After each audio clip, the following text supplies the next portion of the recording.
আসন্ন ঈদুল আজহাকে সামনে রেখে কোরবানির পশুর হাটে বরাবরের মতোই বিচিত্র নামে পশুর আনাগোনা শুরু হয়েছে। তবে এবার আলোচনার শীর্ষে উঠে এসেছে নারায়ণগঞ্জের একটি খামারের বিশালাকৃতির এক মহিষ, যার নাম রাখা হয়েছে ডোনাল্ড ট্রাম্প। নারায়ণগঞ্জ শহরের পাইকপাড়ায় অবস্থিত রাবেয়া অ্যাগ্রো ফার্মের এই মহিষটির ওজন প্রায় 700 কেজি। খামারের স্বত্বাধিকারী জিয়াউদ্দিন মৃধা জানান, এটি বিরল এলভিনো প্রজাতির মহিষ। মহিষের গায়ের রং গোলাপি আভাযুক্ত সাদা এবং এর উপরের চুলের বিশেষ কাটিংয়ের সাথে মার্কিন প্রেসিডেন্টের মিল থাকায় শখের বশেই এই নামকরণ করা হয়েছে। ব্যতিক্রমী এই নামের কারণে মহিষটিকে দেখতে প্রতিদিন খামারে ভিড় করছেন অসংখ্য উৎসুক মানুষ। সামাজিক যোগাযোগ মাধ্যমে এর ছবি ও ভিডিও ছড়িয়ে পড়ায় এখন এটি স্থানীয়দের অন্যতম প্রধান আলোচনার বিষয়ে পরিণত হয়েছে। খামার কর্তৃপক্ষ জানায়, অনেক ক্রেতা এটি কেনার জন্য যোগাযোগ করলেও মহিষটি ইতিমধ্যে বিক্রি হয়ে গেছে।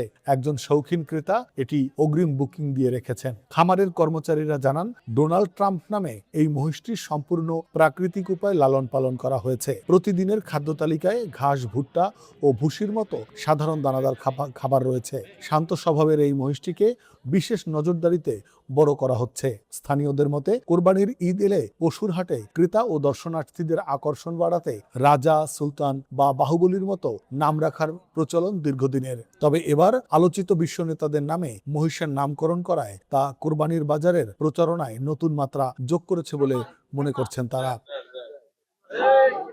Desk report, next Bangladesh 24।